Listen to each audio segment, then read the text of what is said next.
Makanya mohon maaf kepada saudara kita ahlus sunnah wal jamaah, jangan mudah melabelkan dengan kalimat ahlul bid'ah. Kenapa?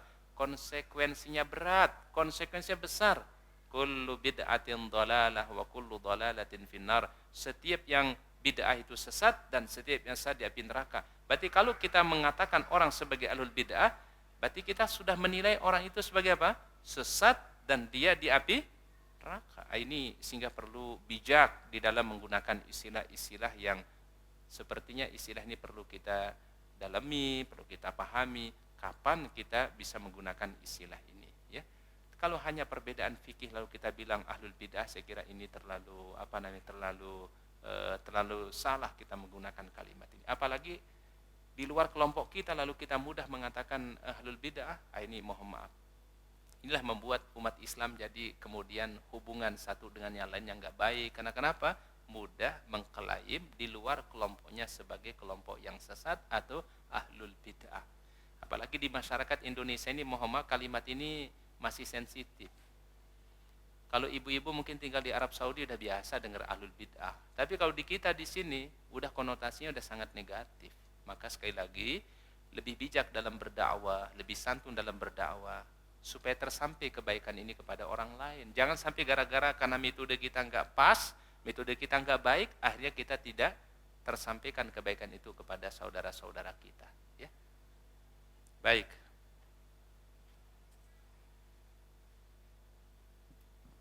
Ustaz, kalau kita menyampaikan ke seseorang, baik, ya kita mengatakan jangan merasa paling benar sendiri, gitu Ustaz ya. Baik. Nah lalu dia mengatakan, nah kita dalam Islam itu harus meyakini kalau ini benar. Kalau kita tidak merasa benar, berarti kita sesat dong. Berarti kita harus meyakini kalau ini benar. Jadi bukannya kita merasa paling benar, tapi kita harus meyakini kalau ini benar, gitu. Baik. Jadi asumsi dia seperti itu, Ustaz. Tapi asumsi yang lain menyatakan bahwa dia merasa paling benar. Bagaimana menurut Ustaz? Baik, wallahu a'lam bishawab. Islam itu sudah benar. Tanpa kita bilang Islam itu benar, nggak perlu dari kita itu, nggak perlu justifikasi. Islam itu sudah benar. Cuma metode penyampaian itu yang harus kita perbaiki. Ya, Al-Quran sudah final, As-Sunnah sudah final. Tinggal bagaimana metode kita menyampaikan Al-Quran itu dengan baik, metode menyampaikan Sunnah itu dengan baik. Sekarang kalau metodenya tidak baik, bukan masalah kontennya nggak baik, tapi metodenya orang yang nggak terima. Apalagi mohon maaf ada hal-hal yang mestinya khilafiyah, tapi jangan dianggap itu perbedaan usuliyah gitulah, ya. Paham ibu ya? Ada perbedaan yang sifatnya furu'iyah, masalah-masalah cabang, masalah-masalah yang tidak pokok, dianggap sebagai perbedaan usuliyah. Sehingga apa yang terjadi? Hanya berbeda gara-gara kunut, menganggap saudara itu adalah bukan seakidah dengan dia, tidak sepemahaman Islam dengan dia. Salah itu, ya. Para ulama ada pendapatnya, ada Imam Abu Hanifah, ada Imam Malik, Imam Syafi'i, Imam Hambali. Apalagi kalau orang itu nggak mau pakai mazhab, ini lebih repot lagi. Karena ada upaya sekarang ini ada namanya la mazhabiyah, tidak mau bermazhab fikih. Jadi yang penting Al-Quran, hadis, Al-Quran, hadis, Al-Quran, hadis, nggak pakai fikih dia. Ya gimana kita mau paham Al-Quran dan hadis kalau tidak melalui penjelasan para ulama? Justru ini salah fatal. Kalau hanya orang jargonnya Al-Quran hadis, Al-Quran hadis. Apakah kita begitu baca Al-Quran langsung paham hukumnya? Kan enggak. Begitu kita baca hadis, apakah kita langsung paham hadisnya? Kecuali kalau ilmu kita sudah selevel Imam Syafi'i, ilmu kita sudah selevel Imam Abu Hanifah, ilmu kita sudah selevel Imam Hambali atau Imam Maliki. Mungkin boleh kita seperti itu. Tapi kita ini baru belajar bahasa Arab juga belum paham, Al-Quran juga belum mengerti, tafsir hadis juga belum mengerti. Bagaimana kita bisa langsung mengatakan Al-Quran dan hadis langsung? Gak bisa. Itulah tugasnya para ulama-ulama kita, yang dikenal dengan ulama ahlus sunnah wal jamaah. Ya Ustaz. Baik. Tapi kondisinya sekarang ini banyak yang mereka merasa dirinya sudah mengaji sunnah, mereka tidak perlu bermazhab. Yang penting mereka mengambil dalil itu sesuai dengan Al-Quran dan Sunnah. Jadi berarti, mereka tidak bermazhab. Baik, berarti Imam Asy-Syafi'i nggak pakai dalil Al-Quran dan As-Sunnah. Menurut mereka mengamalkan agama ini sesuai dengan manhaj salaf. Sudah itu aja Ustaz. Baik. Tapi tidak tidak mengambil mazhab ini, mazhab itu, tapi Baik. manhajnya salaf. Bagaimana Kita bisa menurut jawab Ustaz? begini. Imam Abu Hanifah hidup di zaman mana? Salaf. Imam Malik hidup di zaman salaf. Imam Syafi'i hidup di zaman salaf. Imam Hambali itu di zaman salaf. Karena memang salaf itu adalah sahabat, tabi'in, tabi'ut tabi'in. Maka itu disebut dengan madhab salaf. Di mana-mana negara Islam di dunia ini pasti bermazhab. Jadi kalau ada orang atau kelompok kecil mengatakan kita nggak perlu bermazhab, maka dia sudah bikin mazhab baru. Paham ya? Jadi kalau dia mengatakan kami tidak bermazhab, kembali hanya kepada Al-Quran dan hadis. Bukankah pendapat yang dia ambil atau yang dia amalkan itu pasti ada pendapat dari ulama-ulama mazhab? Pasti ada, Bu.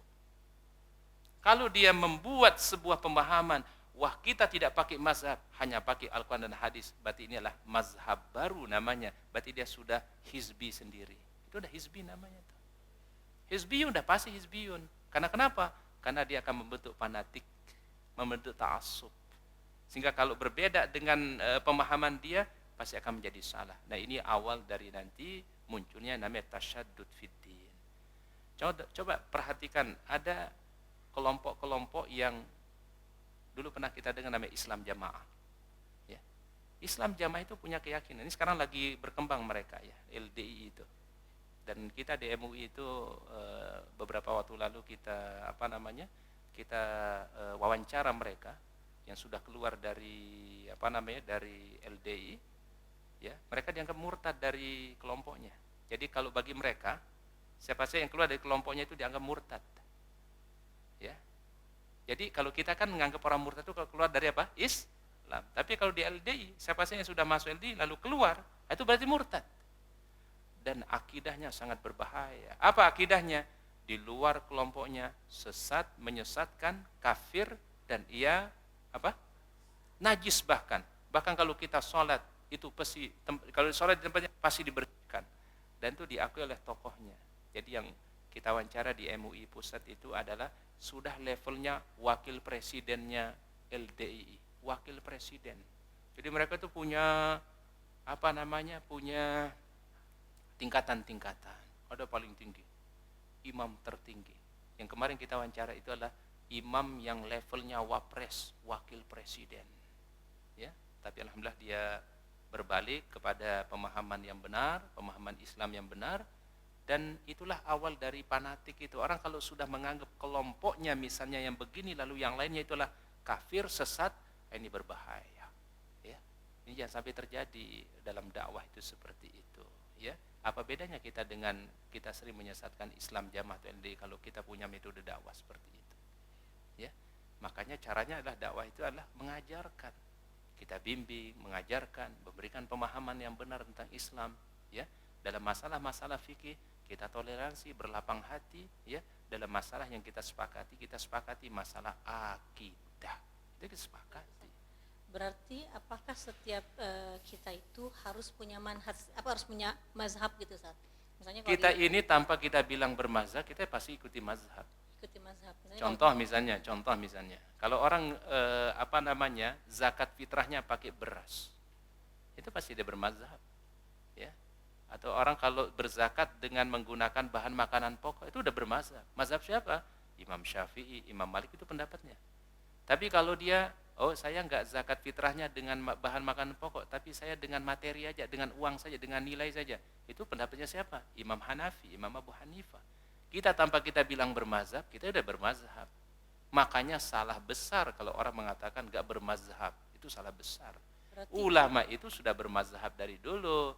Dan semua kembali kepada Al-Quran dan hadis. Ya, berarti Ustaz, jika seseorang yang mengaku dirinya sudah mengamalkan sunnah, mereka hanya mengambil beberapa hal gitu, misalnya dari mazhab Syafi'i dia mengambil berapa hal. Pasti dia bermazhab. Dia yakin Ustaz, yakin pasti mereka bermazhab. Lalu dia dari mazhab Hanafi ngambil beberapa hal, jadi campur-campur gitu. Makanya boleh diambil mana yang di sini diambil, di sini diambil, di sini diambil. Boleh seperti itu. Ya. Pada dasarnya boleh-boleh saja, ya nggak ada masalah. Tetapi yang nggak boleh itu mengatakan nggak bermazhab, itu masalah.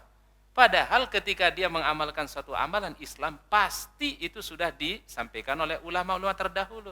Ustaz mau tanya ibu-ibu, kita mengamalkan sekarang ini berdasarkan apa? Riwayat kan? Riwayatnya dari mana? Para ulama-ulama kita.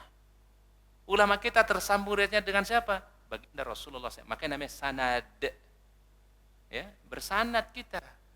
Jadi kalau kita mengikuti ulama, pendapat ulama, dan ada dalilnya dari Rasulullah SAW, itu kita itu sudah bermazhab namanya. Ya. Ini nggak bisa langsung baca Al-Quran, wah berarti hukumnya langsung begini. Nggak bisa. Apalagi kemampuan bahasa Arab kita kurang, kemampuan memahami hadis kita kurang.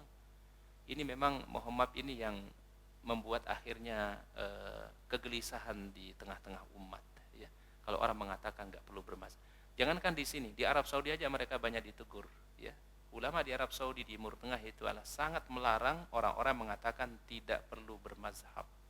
Hanya kembali kepada Al-Quran, hanya kembali kepada hadis. Perangkat untuk memahami hukum itu banyak, Bu. Harus belajar usul fikih, ilmu mustalahul hadis, ilmu Al-Quran. Udah belajar belum? Ini apalagi orang awam gak ngerti apa-apa, kemudian langsung kembali kepada Al-Quran dan hadis, gimana ceritanya? Apakah dia bisa memahami bahasa Arab dengan baik? Apakah dia paham tentang ilmu tafsir? Dia paham tentang ilmu hadis, usulul fiqh, perangkat-perangkat ilmu itu kan banyak, Bu Ayu. Ya. Jadi enggak semudah itu gitu loh, ya. Oke, jargonnya bagus, tetapi prakteknya bagaimana? Paham ya? Paham? Nih, contoh sederhana gini. Bapak Ibu, Ustaz sekarang sebutkan satu ayat, sebutkan satu hadis. Kira-kira kita bisa langsung paham nggak apa hukumnya? Apakah jadi wajib, haram, sunnah, makruh, mubah? Itu kan perlu proses itu. Itulah yang dilakukan oleh para ulama terdahulu. Namanya ulama-ulama mazhab Ahlus Sunnah wal Jamaah. Diperbuat oleh Imam Abu Hanifah, Imam Malik, Imam Syafi'i, Imam Hambali. Kita jangan bikin istihad baru lagi, nggak perlu pakai mazhab. Kalau orang mengatakan nggak perlu pakai mazhab, berarti dia sudah memiliki mazhab yang kelima. Itu mazhab kelima berarti itu, Bu. Ya, mazhab baru, mazhab jadid. Itu nggak mungkin sebenarnya. Paham? Wallahu a'lam bishawab.